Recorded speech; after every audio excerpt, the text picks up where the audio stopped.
नमस्कार। जय हिंद, जय भारत दोस्तों। मैं हूं कार्तिक सिंह और आप सब देख रहे हैं खान ग्लोबल स्टडीज। मैं आपको रीजनिंग पढ़ाऊंगा, आपने जैसा कि देखा होगा सेशन में आने से पहले।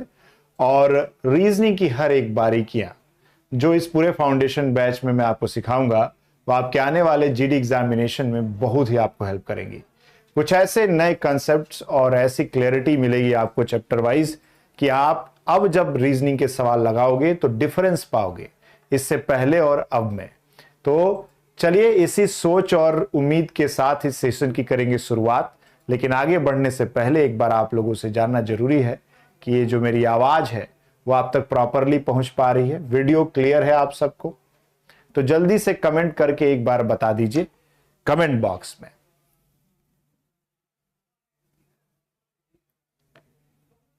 सभी को नमस्कार, सभी छोटों को आशीर्वाद। बड़ा अगर मेरे से कोई है तो उनसे मेरे को आशीर्वाद मिले, पर ऐसा शायद होगा नहीं इस सेशन में। चलो ठीक है, बहुत अच्छी बात है। चलो कुछ कुछ चीजें मैं आप लोगों को पहले बता देता हूं। इससे पहले अगर कल क्लास हुई होगी तो आप लोगों को पता चल गया होगा, लेकिन आप लोगों को मैं बता देता हूं कि जो आपका एप्लीकेशन है इसमें कुछ खूबियां हैं। जो आपका ये ऐप है जहां आप मुझसे पढ़ रहे हो, इसकी कुछ खूबियां हैं, उसका इस्तेमाल आपको करना है। सबसे पहली खूबी इस ऐप की क्या है कि आपको इसमें जो लाइव क्लास मिल रही है वो क्लासेस डेली मिलती रहेंगी। दूसरा सबसे इंपॉर्टेंट चीज है कि ये क्लासेस रिकॉर्डेड फॉर्म में भी जाती हैं, रिकॉर्डिंग। यानी आपको अगर किसी कारणवश सेशन नहीं हो पा रहा है, आपसे मिस कर जा रहे हैं, तो इस सेशन को आप रिकॉर्डिंग में भी देख सकते हैं। पर मैं आपसे यही उम्मीद करता हूं कि आप सारे सेशंस को लाइव ही देखें। पर चूंकि हम ह्यूमन हैं, इंसान हैं, रोबोट तो है नहीं कि हम बीमार ना पड़ते हो, हमारे साथ कुछ काम ना आ जाए, तो उस केस में हम सब रिकॉर्डिंग जरूर देखेंगे, मिस नहीं करेंगे। दूसरी सबसे इंपॉर्टेंट चीज है कि आपको क्लास के हैंड रिटन नोट्स मिल जाते हैं जिसको आप डाउनलोड कर सकते हैं और उसको बाद में क्लास के दौरान या क्लास के बाद में प्रैक्टिस के लिए इस्तेमाल कर सकते हैं। ये सारी सुविधाएं आपको क्लास के साथ मिलती रहेंगी। अगर नहीं मिल रही हो तो आप डायरेक्ट टोल फ्री नंबर तो नहीं, नंबर आजकल क्योंकि सब लोग एक महीने का रिचार्ज कराते हैं तो सबको सब कॉल लगा सकता है, तो नंबर है, उस नंबर पे आप कॉल कर सकते हैं। वेबसाइट है khanglobalstudies.com, आप उस पे जाइए, वहां से आपको सारे डिटेल्स मिल जाते हैं, मेल आईडी, नंबर्स। उठाइए और कॉल करके आप अपनी समस्याओं का समाधान ले सकते हैं। ठीक है, जरूरी है ये जानना आपको कि आपको सुविधाएं मिल क्या रही हैं। नहीं तो हम लोग रेस में दौड़ना शुरू कर देते हैं पहले ही दिन से। कई लोग पूरा सेशन करके चले जाते हैं और आखिरी दिन पूछते हैं सर वो आप पीडीएफ कहाँ मिलेगी आपकी। तो बड़ा दुख होता है कि बताओ हम 6 महीने से पढ़ा रहे हैं, बच्चे को पता ही नहीं चला कि पीडीएफ भी डाउनलोड होती है। तो अगर नहीं पता होगा तो मुझे बता देना, लेकिन ये सारी सुविधाएं आपको मिलेंगी। ठीक है, अब बात करते हैं रीजनिंग की थोड़ी सी। तो आप लोगों का कल मुझे लगता है मैथ्स का इंट्रोडक्शन हो गया है। आपके जीएस में प्रभु सर आपको मिले होंगे पॉलिटी के लिए, उनसे भी आपने थोड़ी बहुत बातचीत कर ली। इंग्लिश और हिंदी का भी जितेंद्र सोनी सर हिंदी आपको पढ़ा रहे हैं, साथ ही साथ आपको इंग्लिश हेमेंद्र सर पढ़ा रहे हैं। तो मोटा मोटा आपको बाकी सब्जेक्ट का आइडिया हो गया होगा कि उनका प्रिपरेशन कैसे करना है, तो उसमें मैं नहीं जाऊंगा। मैं अपने रीजनिंग की बात करूंगा। रीजनिंग एक ऐसा सब्जेक्ट है, पूरे सब्जेक्ट्स में से एक लौता ऐसा सब्जेक्ट है जिसको ना तो आपने कभी स्कूल में पढ़ा है, ना कभी आपने कॉलेज में पढ़ा है, अभी अगर कॉलेज में पढ़ रहे होंगे तो, अन्यथा स्कूल में आपने नहीं पढ़ा होगा। तो अचानक से एकदम से एक सब्जेक्ट आ जाता है ये आपके पेपर में। आप चाहे जीडी दीजिए, चाहे एमटीएस दीजिए, सीजीएल दीजिए, सीएचएसएल दीजिए, हर जगह आपको ये देखने को मिल जाएगा। और देख के ऐसा लगता भी है कि ये सारे सवाल तो हम कहीं ना कहीं जानते हैं, सॉल्व कर सकते हैं। कई सवाल इनफैक्ट मेरे बिना पढ़ाए भी आप सॉल्व कर सकते हैं। कई सवाल में हो सकता है आपको दिक्कत भी हो कि यार ये कैसे होगा। तो ऐसा क्यों है कि हमको पता चल जाता है कि ये सवाल तो देखा देखा है, लेकिन पढ़ा कहीं नहीं। जैसे भाई अंग्रेजी की बात की जाए तो आपने स्कूल में पढ़ाई की उसकी भाषा के तौर पे, हिंदी भाषा के तौर पे आप पढ़े हैं। इसके अलावा मैथ्स माने सब्जेक्ट के तौर पे आप पढ़े हैं। इसी तरीके से जीएस भी सब्जेक्ट के तौर पे आपको पढ़ाया गया है, लेकिन ये रीजनिंग नहीं पढ़ाया गया, फिर भी सॉल्व हो जाता है। कैसे? मेहराब हुसैन जी कह रहे हैं सर आपका नाम बता दीजिए। चलिए, नाम में वैसे बहुत कुछ रखा नहीं है, लेकिन अगर आपको जानना ही है तो देखिए शेखर ने बता दिया, कार्तिक सर नाम है। वैसे मैं अपना नाम कार्तिक सिंह बोलता हूं, आप सर लगाते हैं, वो आपका प्यार मोहब्बत है। सर जी डाइस के कुछ वो क्वेश्चन नहीं आते ही अब आप छोड़ दो, वो मैं सिखा दूंगा। आने के लिए ही तो आप यहां पहुंचे हो ना, तो वो आप टेंशन मत लेना, वो मैं आपको पढ़ाऊंगा और आएगा इसके बाद से। सर मैं बंगाली हूं, मुझे इंग्लिश वर्ड्स ठीक से समझ नहीं आता है, कोशिश करूंगा कि मैं दोनों ही वर्ड्स यूज करूं। I'll use bilingual things. I'll be using certain English words along with Hindi. Might help you a lot while preparing in this class. ठीक है? फाइन। थोड़ा सा मिक्स करके चलेंगे, बाकी हिंदी में नहीं होता इतना, कोई टेंशन नहीं लेना। सर आप जैसे सर कहीं नहीं मिलते। अरे अरे ऐसा की कोई बात नहीं है, बस इंपॉर्टेंट है कि आपका नौकरी लगे। देखो फीस कम हो, फीस ना हो, फीस ज्यादा हो, मैं ये कहता हूं बस जॉब लग जाए, क्योंकि हमारा ये पूरा खान ग्लोबल स्टडीज का सिस्टम बड़ा अलग है यार। मैंने बहुत जगह पढ़ाया, 10 साल से ज्यादा मेरे को पढ़ाते हुए हो गया, पर खान सर के साथ जुड़ने के बाद एक बात जरूर पता चली कि सिर्फ बड़े लोगों को नहीं पढ़ाना है हमें, सिर्फ जो आगे बढ़ रहा है उसी को आगे नहीं बढ़ाना है हमें, जो पीछे छूट गए हैं उनको आगे ले जाना है। वो जो पैसे के कारण नहीं पढ़ पाए, वो जो कंपटीशन में बहुत अच्छा कर सकते हैं लेकिन आगे नहीं बढ़ पाए, उनको पढ़ाना है। तो ये बहुत जरूरी है, और इसीलिए शायद आपको फीस उसका दिखा होगा, कुछ अंतर बहुत सारा दिख जाता है। चलिए बात करते हैं रीजनिंग की। तो रीजनिंग पे आ जाते हैं। अब थोड़ा सा रुक जाओ, आप लोग कमेंट रोक लो और हम थोड़ा बहुत आपसे बात करेंगे सब्जेक्ट की। तो रीजनिंग एक ऐसा सब्जेक्ट है जिसको हम लोग एज ए सब्जेक्ट नहीं पढ़ेंगे यहां पर, ठीक, एज ए सब्जेक्ट नहीं पढ़ना है, क्योंकि यह सब्जेक्ट है ही नहीं। अगर आप इस पूरे रीजनिंग के थोड़े से हिस्ट्री में जाएंगे तो आपको पता चलेगा कि यह है क्या। तो चलो लिखता हूं मैं, क्या पता आप लोग को इसको तोड़ पाए कुछ। वैसे हिंदी में इसको तर्क शक्ति कहते हैं, है ना बाबू, क्या कहते हैं? तर्क शक्ति। रीजनिंग को हम लोग क्या कहते हैं? रीजन देना। तो कितना अच्छे से आप तर्क दे सकते हैं, आपकी शक्ति उसमें कितनी है, यही कहलाती है रीजनिंग। अब तर्क देने के लिए उसके बारे में पता होना बहुत जरूरी है। इसीलिए अगर इस रीजनिंग को आप थोड़ा सा संधि विच्छेद करेंगे तो आप कुछ ऐसा लिखेंगे, इसको रीजन प्लस आईएनजी हो गया ना, आईएनजी को हटा दीजिए, रीजन। रीजन का मतलब होता है कारण। अब ये कारण जब आपको पता होगा ना, तो आपकी ये शक्ति जो है तर्क देने की वो ऐसे ही बढ़ जाती है। तो अब ये कारण कहां से पूछे जाएंगे वो ज्यादा इंपॉर्टेंट है। कारण कहां से पूछे जाएंगे, ये जो रीजंस हैं वो कहां से पूछे जाएंगे आपसे। क्या ये रीजंस कुछ ऐसी जगहों से पूछ लिए जाएं जिसके बारे में आपको पता ना हो? जाहिर सी बात है ऐसा नहीं है। ये सब कुछ वहीं से पूछा जाएगा जहां से आप बिलोंग करते हैं। यानी ये जितने भी कारण होंगे वो सारे के सारे कारण आपके आसपास में होने वाली घटनाओं से पूछे जाएंगे। तभी जब आप चैप्टर को ध्यान से पढ़ोगे ना रीजनिंग का, तो आपको दिखेगा ब्लड रिलेशन, रक्त संबंध। कहां से है ये? किसी दूसरे ग्रह से थोड़ी ना है, आपके अपने परिवार में लोगों द्वारा बने संबंधों की बात की जाती है। डायरेक्शन एंड डिस्टेंस, दिशा और दूरी। दिशा और दूरी, डेली किसी ना किसी दूरी डायरेक्शन में यानी दिशा में हम लोग घूम रहे होते हैं। डेली कुछ ना कुछ दूरी हम लोग तय करते हैं। वो अलग बात है कि कभी कभी हम उसको ध्यान में नहीं रखते, है ना।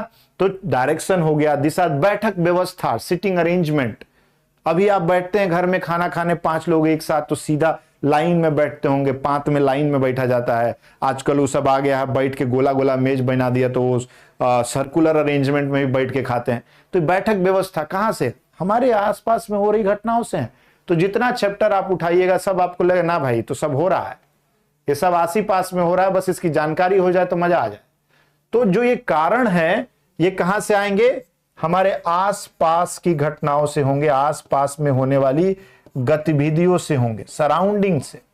इसके बारे में अगर आपको थोड़ा भी नॉलेज रहेगा तो आप आसानी से रीजनिंग के क्वेश्चंस को सॉल्व कर सकते हैं, क्योंकि यहां कोई फॉर्मूला नहीं है, कोई फॉर्मूला नहीं लगता। कोई एक आध चैप्टर ऐसा मिल जाएगा जिसमें मैथ का एक आध फॉर्मूला लगा सकते हैं आप, अदरवाइज पूरा का पूरा रीजनिंग एकदम फॉर्मूला लेस है। कोई फॉर्मूला नहीं लगाना, कोई दिमाग नहीं लगाना, बस आपको अपने आसपास में हो रही घटनाओं के बारे में पता होना चाहिए।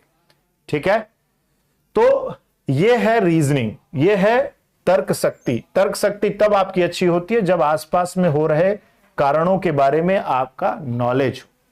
ठीक, क्लियर है, बात समझ में आ गई? तो आज के बाद कोई रीजनिंग के बारे में पूछेगा तो बता पाएंगे। अभी बहुत सारे मैंने पॉइंट्स देखे हैं, वो सारे पॉइंट्स के जवाब दे देंगे आप लोग, डाल दिए अपने कमेंट्स में, ठीक है। अब देखो, दूसरी सबसे बड़ी बात आती है कि सर हम जीडी की तैयारी करना चाहते हैं, रीजनिंग के लिए हमने या फिर पूरे जीडी के लिए हमने बैच खरीद लिया और हम एक रेस में दौड़ना शुरू कर दिए।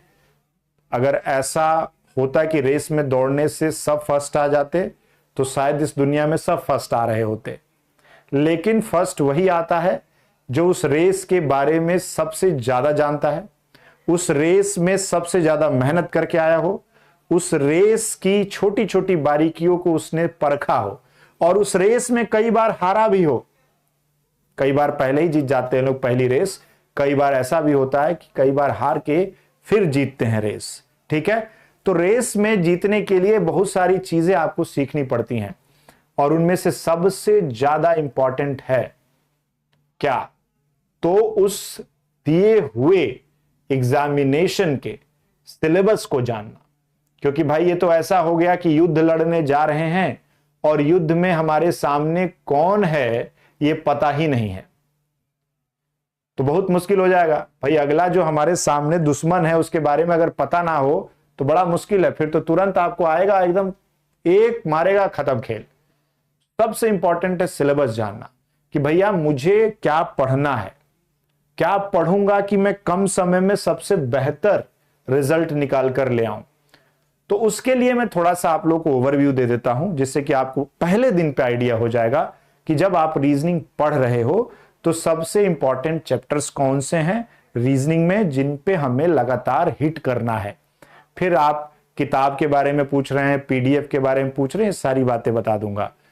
देखो मेरे को एक बात समझ लो मेरी, आप सब लोग के लिए है, पहले दिन पर बड़ी क्लियरिटी रख लेते हैं कि आप लोगों को जो भी सिखाया जाएगा यहां पर, जैसे माता पिता दो लोग हैं आपके जीवन में, उनके बारे में आपकी क्या राय है पहले इतना बताइए। माता जी और पिताजी के बारे में क्या राय रखते हैं आप लोग?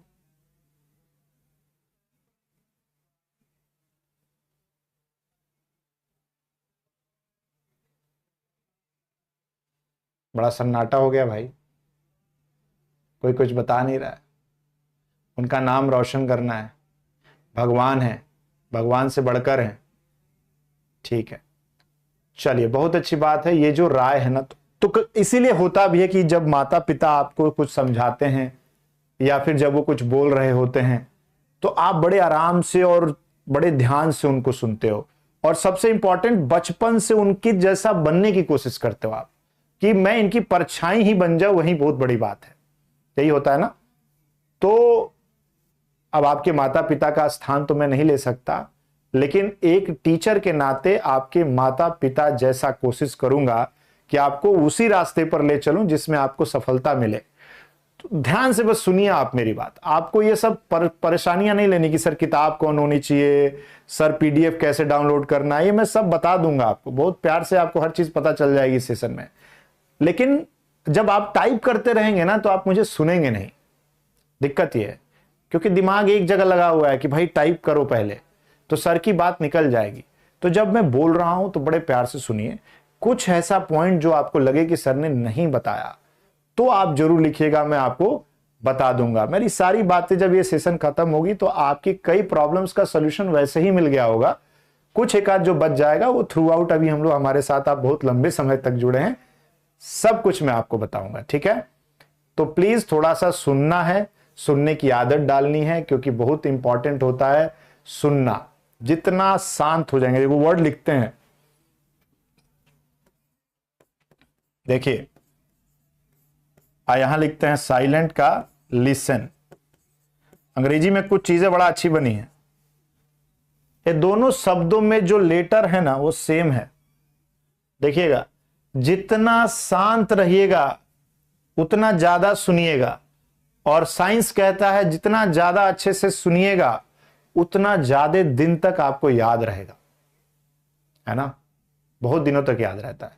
इसीलिए 5 दिन पहले क्या खाए थे अगर आपसे पूछेंगे तो आप नहीं बता पाइएगा, लेकिन जीवन में ऐसी कई घटनाएं हुई होंगी बचपन में जो आज भी आपको याद होंगी, क्योंकि वो आपके लिए बहुत इंपॉर्टेंट रही होंगी, बहुत ही खूबसूरत पल रहे होंगे, बहुत ही भयावह पल रहे होंगे आपके लिए।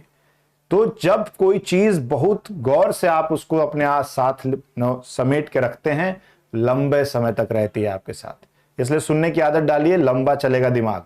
जितना बोलिएगा उतना दिमाग कम चलेगा। जैसे अभी मेरा बोल रहा हूं तो दिमाग नहीं चल रहा है, ये तो कनेक्ट हो रहे हैं आपसे।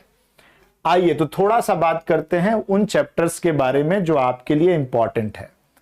ये जीडी का अगर आप पेपर एनालिसिस करोगे पिछले साल जो क्वेश्चंस पूछे गए 20 सवाल, तो आपको ये कुछ इस तरीके से दिखेगा।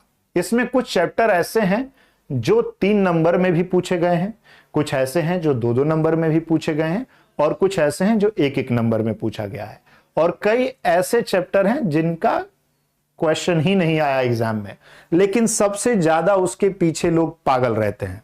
जैसे क्लॉक, जैसे कैलेंडर, ये लोग पागल हैं उसके लिए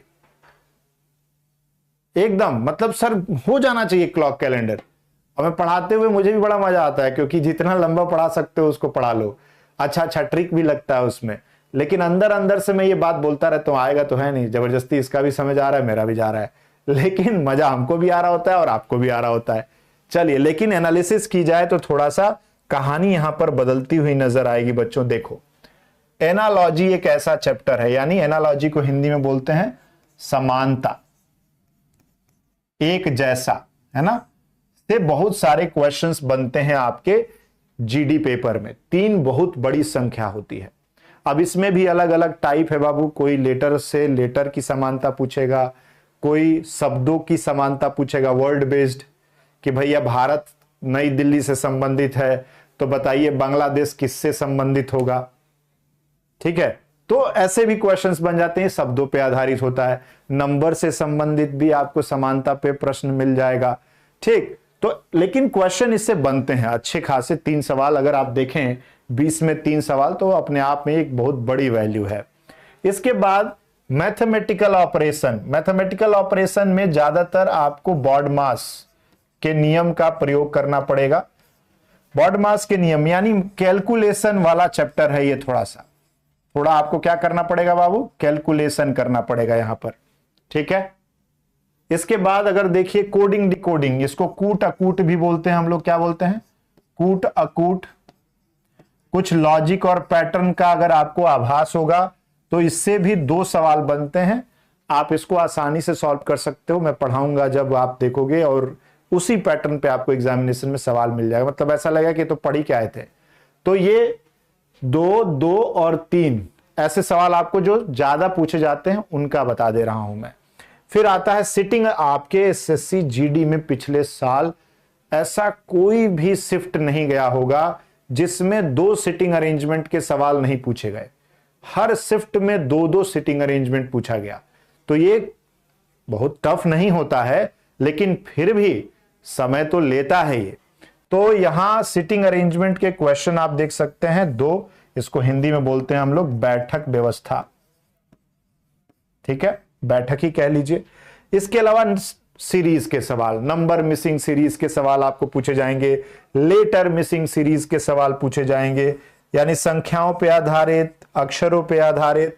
तो ये देख रहे हो आप, ये कुछ ऐसे चिन्हित चैप्टर हैं जो मोटे मोटे नंबर आपको देके चले जाएंगे। इसके बाद फिगर मिसिंग सीरीज से एक सवाल हर एक शिफ्ट में ये आया है। मतलब अगर 40 शिफ्ट हुई हैं तो 40 शिफ्ट में आया है ये। वैसे ही एम्बेडेड हिडन फिगर में ये चेंज होता रहा है। किसी में ये आया है, किसी में आपको हिडन फिगर की जगह पर आपको मिसिंग फिगर पूछ लिया है, किसी में मिरर इमेज पूछ लिया, किसी में पेपर कटिंग, पेपर फोल्डिंग पूछ लिया है। तो ये फिगर वाले सवाल थोड़े से क्या हैं, चेंज होते रहे हैं। कहीं मिरर इमेज दिखेगा, कहीं पेपर फोल्डिंग, पेपर कटिंग दिखेगा, बदलता रहेगा। डाइस के क्वेश्चन भी रेगुलर हैं, डिक्शनरी का भी सवाल रेगुलर है, ब्लड रिलेशन का भी सवाल एकदम रेगुलर हर एक शिफ्ट में आया है। यानी जो थोड़े बहुत क्वेश्चन में चेंजेस हुए हैं वो यहां से हुआ है और यहां से हुआ है, ये दोनों में बस। बाकी ये सब फिक्स पैटर्न पे है, आता ही आता है ये। तो यहां से एक क्लियर आइडिया मिल जाएगा। और ये चैप्टर के नाम, चलिए पीडीएफ आपको मिल जाएगी, पर ये चैप्टर के नाम आप कहीं एक साथ अगर रख लेंगे तो आपको हमेशा याद रह जाएगा कि मुझे रीजनिंग की तैयारी करनी कैसे है। रीजनिंग जीडी, सर जीडी का एग्जाम का पैटर्न क्या है? अच्छी बात कही आपने। तो इसमें देखो इंग्लिश मैंने वैसे इस पे वीडियो बनाई है, आप लोगों ने। अच्छा, सिलॉक्स छूट गया क्या? हाँ, सिलॉक्स भी हर एक शिफ्ट में एक एक आया है, हर एक शिफ्ट में एक एक क्वेश्चन फिक्स है। एक वीडियो बनाया है मैंने, तो उस वीडियो को जरा आप सब लोग देख लेंगे, है ना। बड़ी प्यार से मैंने एसएससी जीडी पर संक्षेप में सब कुछ बनाया, वो वीडियो डली है, चेक कीजिएगा। अब ये क्लास में वो बताने लगेंगे तो मुश्किल है। तो ये चैप्टर्स हो गए और ये इसके मार्किंग्स हो गए। ये आप लोगों को कोई दिक्कत यहां तक बताओ? क्लैरिटी मिल गई रीजनिंग में क्या करना है हम लोगों को? आरपीएफ में हो जाएगा ये क्लास। रंजना पूछ रही हैं या पूछ रहे हैं? देखो मुश्किल है क्योंकि पैटर्न बेस्ड पढ़ाई करोगे अभी तो थोड़ा सा मुश्किल हो जाता है। सर एसएससी के चैनल पे डाली है, KGS SSC exam YouTube channel पर। ठीक है, चलो अब बात करते हैं कि अब हम लोगों को जो पढ़ना है उससे पहले हम लोगों को करना क्या है। अब ये सारे चैप्टर तो पढ़ने हैं, लेकिन इससे पहले जैसे नहीं होता है कि भाई भोज अब हमको रखना है, 500 लोगों को खिलाना है घर पे, तो आटा गेहूं चावल दाल सब हो गया, लेकिन क्या आटा गेहूं चावल दाल से खाना बन जाएगा कि और कोई व्यवस्था करनी पड़ेगी? ऐसे तो नहीं होगा ना कि कढ़ाई खुद ही चली जाएगी चूल्हा पे, तेल खुद ही डल जाएगा, पूड़ी खुद ही छना जाएगी। किसी को चाहिए कि नहीं चाहिए? स्क्रीनशॉट नहीं ले पाएंगे, रिकॉर्डिंग में चला जाएगा वीडियो। तो ये जो आटा तेल ये सब है, इसको सही रूप देने के लिए, सुचारू रूप देने के लिए नमक का जो काम होता है ना, कि भाई नमक ना हो तो सारा खाना बर्बाद हो जाता है, वैसे ही यहां पर कुछ ऐसी बेसिक चीजें हैं जो आपको जाननी होंगी। हलवाई होना बहुत जरूरी है। तो क्या क्या चाहिए आपको पहले वो बता देता हूं। सबसे पहले आप लोगों को लेटर के पोजीशन याद करने होंगे। अब अगर आप में से किसी ने लेटर के पोजीशन अभी तक याद नहीं किए हैं तो याद कर लीजिए, और अगर आपको याद है तो ये बहुत अच्छी बात है, पहली चीज।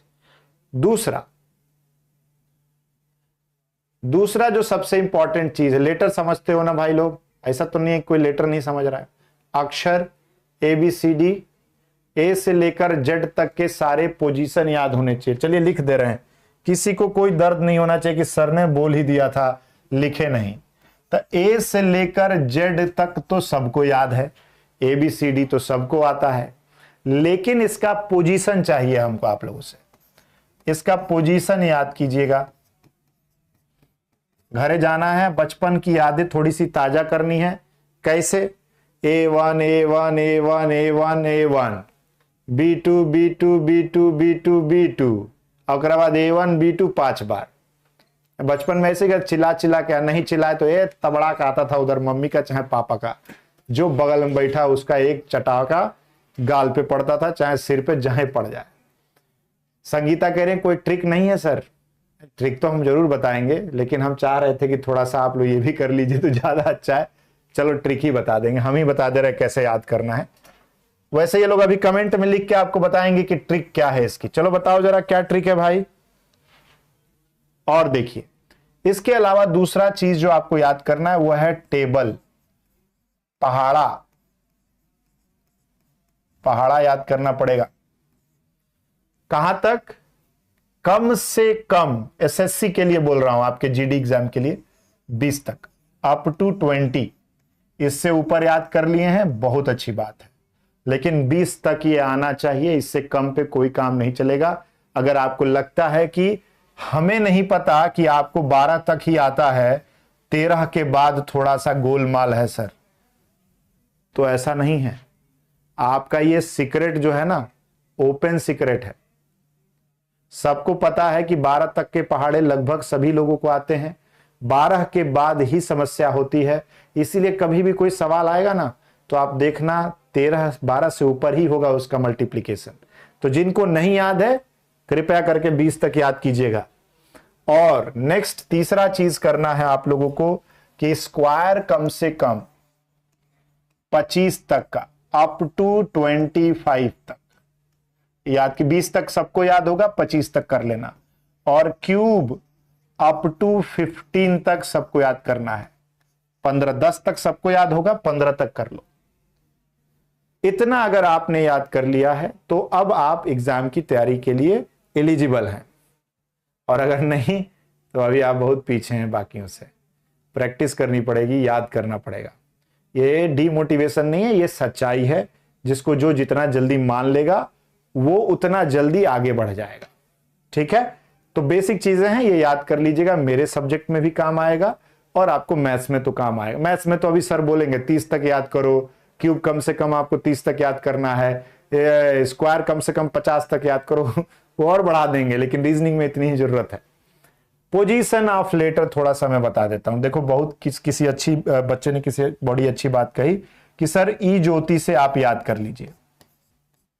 अब ये ई ज्योति क्या है, ये 5 का मल्टीपल है लेटर का पोजीशन। वो ये कह रहे हैं कि सर कोई एक सवाल आए ना तो पहले आप ये देखिए कि वो कौन से दो के लेटर के बीच में आता है। जैसे मान लीजिए एस का पोजीशन निकालना है हमको, तो पहले मुझे ये देखना है कि वो किन दो लेटर के बीच में आएगा। अच्छा, इनके आएगा, फिर वो इस गिनती में कहां आएगा वो ढूंढो। ये तो वैसा ही हो गया कि सर एक रास्ता है, ये रास्ता में 5 ठो स्पीड ब्रेकर लगा दिए हम, 1 2 3 4 5। अब बोले गाड़ी एकदम उड़ा के निकाल लो, पता चला पहले ही स्पीड ब्रेकर पे गाड़ी उलट गई। भाई इस वाले पर तो गाड़ी धीरे हो जाएगी, हमें तो कोई ऐसा रास्ता चाहिए जिसमें कोई स्पीड ब्रेकर ही ना हो। तो ये शॉर्टकट नहीं है, ये तो और लॉन्ग कट हो गया।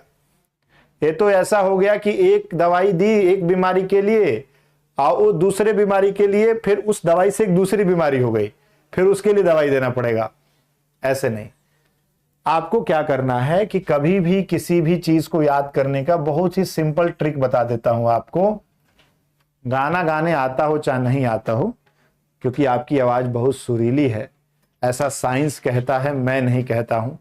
साइंस कहता है कि दुनिया की सबसे खूबसूरत आवाज हमारी अपनी होती है। इसीलिए हम और आप गूंगे नहीं हैं। जितना मन करे बुलवा लो उतना बोलेंगे हम लोग। ठीक है, तो करना क्या है, सिंपल। आपके पास आज के डेट में एक मोबाइल फोन है जिसमें रिकॉर्डिंग की सुविधा उपलब्ध है। अपनी सुरीली आवाज में A1 B2 C3 D4 से लेकर Z26 तक आपको क्या कर लेना है, रिकॉर्डिंग कर लेनी है। अब पवन सिंह, निरहुआ, हमारे यादव जी की जगह अपना गाना जब भी फ्री हो कान में लगाइए। आपको कुछ समय बाद, हो सकता है 1 दिन 2 दिन 5 दिन बाद, ऐसा एहसास होगा कि कोई आर बोल रहा है तो 18 ऑटोमेटिकली आपके दिमाग से आ रहा है। नहीं, अब जैसे देखिए ना, कोई बहुत अच्छा गाना निकल कर आता है तो क्या लगता है आपको, अरे बड़ा अच्छा रहा यार, इसका संगीत तो बड़ा अच्छा, लाओ सुनते हैं। 5 दिन 6 दिन सुने, अब वो गाना गाने वाला गाए बाद में, पहले हम ही गाने लगते हैं उससे कंपटीशन जो सुन भी नहीं रहा है बेचारा मेरे को। नहीं, आप देखिएगा कभी कोई गाना आपको याद हो तो आप क्या करते हैं कि वो गाना जिसने बनाया उससे भी पहले गाने की कोशिश करते हैं। तो अगर आप रिकॉर्ड करके सुनेंगे तो हार्डली 1 मिनट ये रिकॉर्डिंग होगी, और ज्यादा से ज्यादा 10 से 15 बार सुनना होगा ना, 10-15 मिनट बस, और फिर ये ऑटोमेटिकली आपके ब्रेन में फीड हो जाएगा। तो कोई भी लेटर आएगा ना तो आपके दिमाग में उस नंबर का तुरंत पॉपअप आएगा। डन। ठीक, तो ये तरीका अपनाइए, सीधा सरपट दौड़िए, कोई लाइन बनाने की जरूरत नहीं है कि ये ज्योति बनाएंगे, सिफ्लोरेक्स बनाएंगे, निकल गई वो दुनिया, अब उसमें नहीं जाना है। सर जी आप बिहारी बोलो, अच्छा जबरदस्ती बुलवाओगे, मेरा मन करेगा तो मैं जरूर बोलूंगा, लेकिन हम तो वो धोबी हैं। अब किसी कम्युनिटी में बोलना नहीं चाहिए, लेकिन कहावत है यार, देखो। तो मैं वो व्यक्ति हूं कि मेरे को आप बोलोगे कि गधा पे चढ़ना, नहीं चढ़ूंगा मैं। अच्छा खुद ही मन करेगा खूब चढ़ जाऊंगा मैं, तो ऐसा है। चलिए ठीक है, कोई बात नहीं। देखिए रजक जी हैं यहाँ पर हमारे साथ, तो ऐसा नहीं है, I am so sorry, but it's just phrase, कहावत है, इसको कहावत ही की तरह लिया जाए, वरना लोग गुस्सा मान जाते हैं कि अरे यार कैसे बोल गए ये।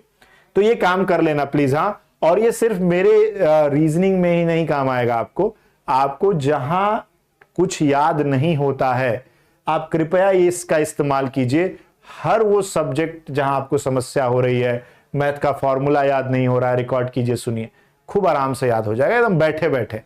खूब मैंने किताब ले ली है, मन नहीं कर रहा, गाने सुन ले, अपना गाना सुनिएगा, रोंगटा खड़ा, अरे भाई इतना जबरदस्त गाना गाता हूं मैं, मजा आ गया, अच्छा है कि मैं ही सुन रहा हूं, कोई और नहीं सुन रहा है, तो ऐसा लगेगा आपको। ठीक, इतना काम करके आना है सभी लोगों को नेक्स्ट क्लास में। फिर मैं शुरू करूंगा कोडिंग डिकोडिंग। क्या पढ़ा जाएगा आज ही बता देता हूं। मैं हमेशा आपको एक दिन पहले बता दूंगा कि कल क्या पढ़ना है, जिससे कि थोड़ा सा मेहनत आप भी करके आएंगे। क्योंकि देखो, आदमी मूर्ख कब बन जाता है, जब उसको पता ना हो उसके बारे में। लेकिन जब आपको पहले से थोड़ा पता रहेगा ना, तो आप भी थोड़ी बहुत तैयारी करके आइएगा। तो इससे होगा क्या कि आपको मैं मूर्ख नहीं बना पाऊंगा और हम दोनों मिलकर बहुत अच्छे तरीके से प्रोडक्टिव बनेंगे क्लास में। ये जरूरी है, प्रोडक्टिविटी आनी चाहिए, जिससे कि आपका एग्जामिनेशन निकले, बढ़िया से निकले। ठीक है, तो हम लोग कल पढ़ेंगे कोडिंग डिकोडिंग, आज तो नहीं, क्योंकि आज अभी पढ़ा दूंगा तो कई लोग जुड़े नहीं हैं, जुड़ेंगे। लेकिन कुछ चीजें जो अब इस कमेंट में आई हैं वो उठा लेता हूं मैं। पहला, बुक, ये चैप्टर पढ़ेंगे तो थोड़ा सा आप लोग देखेंगे इसके बारे में, गूगल पे सर्च करना, क्वेश्चंस देख लेना, कैसे क्वेश्चंस आते हैं, ये सारी चीजें आप देख लेना। बुक की अगर बात करते हैं तो सबसे अच्छी बुक आज के डेट में आपके पास है गूगल। पैसा मत खर्च करना, 1 महीना और एक्स्ट्रा रिचार्ज करने का आपको पैसा मिल जाएगा। करना क्या है, आप लोगों को गूगल पे कुछ भी चाहिए लिख दो, जैसे मुझे कोडिंग डिकोडिंग के 50 क्वेश्चन चाहिए। नहीं, रीजनिंग के केस में थोड़ा चैट जीपीटी पागल हो जाता है, लेकिन सर्च इंजन काम करेगा, क्योंकि पीडीएफ बहुत सारी मिल जाएंगी, वो डाउनलोड करो, 50 की कई पीडीएफ मिल जाएंगी। हिंदी में मांगोगे हिंदी में, इंग्लिश में मिले इंग्लिश में, डाउनलोड करो प्रैक्टिस करो। कुछ भी ऑफलाइन नहीं खरीदना है, पैसे की बिल्कुल बर्बादी नहीं करनी है, क्योंकि जो किताबें आएंगी वो एक एग्जाम होने के बाद उसका पैटर्न बदलेगा, 1 साल 6 महीना बाद छप के मार्केट में आएगी। लेकिन जो पीडीएफ है वो अभी के अभी चेंज हो जाती है। आज पेपर आया, कल आपको उस पैटर्न का क्वेश्चन मिल जाएगा। ठीक है, इसके अलावा कुछ लोगों का सवाल था कि सर हमें पीडीएफ कहां से डाउनलोड करनी है, पीडीएफ डाउनलोड का ऑप्शन बताइए। तो जैसे ही ये क्लास खत्म होगी, ये रिकॉर्डिंग में चली जाएगी।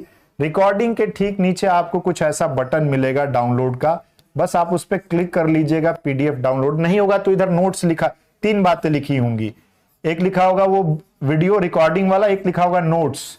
नोट्स पे क्लिक करिएगा, यहां से आपको वो डाउनलोड मिल जाएगा, सीधा सा बात है। तो नोट्स डाउनलोड कर, लेकिन क्लास खत्म होने के बाद मिलेगी, ये पहले नहीं मिलेगी। ठीक है, क्योंकि यही जब सेशन खत्म होगा तो यही पीडीएफ, हैंड रिटन पीडीएफ वहां अपलोड होती है और तब जाकर आप उसको नोट्स के फॉर्म में डाउनलोड करते हैं। डन है? और बताइए, और कोई दिक्कत? आज ये कंप्लीट कर लेते हैं, फिर कल से पढ़ाई करेंगे। और मैं चाहता हूं कि आप सभी लोग एक रीजनिंग की कॉपी बना लीजिए, और फेयर कॉपी। प्रॉब्लम क्या है सर, मनीष सर कहाँ हैं? चलिए, मनीष सर तो पटना में हैं और क्लासेस ले रहे हैं, बेहतरीन तरीके से आप लोगों को पढ़ा रहे हैं, पर भगवान कहीं एक ही जगह पर उपस्थित हो सकते हैं एक बार में, तो अभी वो पटना में हैं, इसलिए उन्होंने अपने और जो छोटे से जैसे ब्रह्मा विष्णु महेश, तो एक हो गए ब्रह्मा, कौन हो गया? तो मान लीजिए वो पीके सर हो गए। विष्णु कौन हो गया? तो मनीष सर हो गए। महेश कौन हो गया? तो मान लीजिए प्रियांशु सर हो गए। उसके बाद उन्होंने कहा यार और भगवानों की जरूरत पड़ेगी, छोटे मोटे थोड़े बहुत, तो क्योंकि हम संभाल नहीं पा रहे इतना, तो उन्होंने छोटे छोटे और बनाए, जैसे कार्तिक सर को बना दिया, और बाकी उन्होंने जैसे ये इंद्र देवता हो गए, चलिए ये इनको कोई और भगवान बना दो, किनको और बना दो, इनको कुबेर बना दो, चलो भेज दो सबको, तो कि बाकी भी लोगों का भला होता रहे। तो उसी में से मैं एक छोटा सा आपको टीचर हूं जो पढ़ाऊंगा उनकी जगह पे, क्योंकि वो एक जगह ही क्लास ले सकते हैं, हर जगह सर्वाहारी नहीं हो पाएंगे, इस वजह से, और कोई बात नहीं है। सर पढ़ा रहे हैं और अच्छे से पढ़ा रहे हैं। मैंने रिक्वेस्ट तो करी है कि खान सर कम से कम क्लास ना ले पाए तो आप लोगों से मिलने जरूर आए 1-2 बैच में, बीच बीच में, जिससे कि आप लोगों का हौसला बना रहे। और बताइए, सर आप कहा, मैं स्टूडियो से क्लास ले रहा हूं। ठीक बात कही किसी ने। चलो ठीक है, आप मतलब अनाप शनाप बातें नहीं, ढंग की बातें जिससे हमें फायदा हो ऐसा कुछ पूछो। चलिए, तो मेरा अब आपसे यही रिक्वेस्ट होगा कि एक नोट्स बना लीजिएगा, कॉपी बना लीजिएगा, और वो वाली कॉपी नहीं जो आप एक मोटी सी खरीद लेते हो, खरीद लो, लेकिन उसमें भी डिवाइड कर देना कि रीजनिंग के लिए एक हमको फेयर कॉपी रखनी है। रीजनिंग की फेयर कॉपी एक बनाएंगे आप सब लोग, और याद रहे फेयर लिखना है, जो राइटिंग होगी वो अच्छी होनी चाहिए, क्योंकि यहीं से आपका पता चलेगा कि आप जब एग्जाम में बैठ रहे हैं तो रफ सीट का इस्तेमाल कैसे करेंगे। क्योंकि रफ सीट का जब इस्तेमाल होता है ना, तो उसमें सीट आदमी छोड़ देता है, यूज करता है खाली वर्ड रफ। ऐसा गोजते हो तुम लोग 5-10 मिनट के बाद कि खुद ही अगर आपको 5 मिनट बाद कहा जाए बाबू एगो सॉल्यूशन बता दो, तो 5वां नंबर का कहां किए हो, तो तुम्हें ही नहीं पता चलेगा कहां किए हो। तो बहुत साफ सुथरा कॉपी बनाइए, प्रैक्टिस में ले आइए इसको, क्योंकि कई बार ऐसा होगा कि एक से ज्यादा बार वही सवाल का सॉल्यूशन आपको मिलेगा और आपको लगेगा कि मैंने ये अभी लगाया है कहीं, लेकिन जब उसमें खोजने जाइएगा तो अपना सिर खरोच लीजिएगा और फिर 2-4 मिनट बाद सॉल्व कीजिएगा बैठ के। फेयर बनाइएगा, जो भी बनाइएगा कंसेप्चुअली क्लियर रहिएगा, ठीक है। तो एक कॉपी मेरे लिए होनी चाहिए जिसमें आप डेली बेसिस पर अपडेट करते रहिए और अच्छे से पढ़ते रहिए। आज इतना ही, फिर मिलते हैं कोडिंग डिकोडिंग के साथ, थोड़ी तैयारी के साथ जरूर आइएगा। मुलाकात होगी कल। जय हिंद, ध्यान रखिए अपना।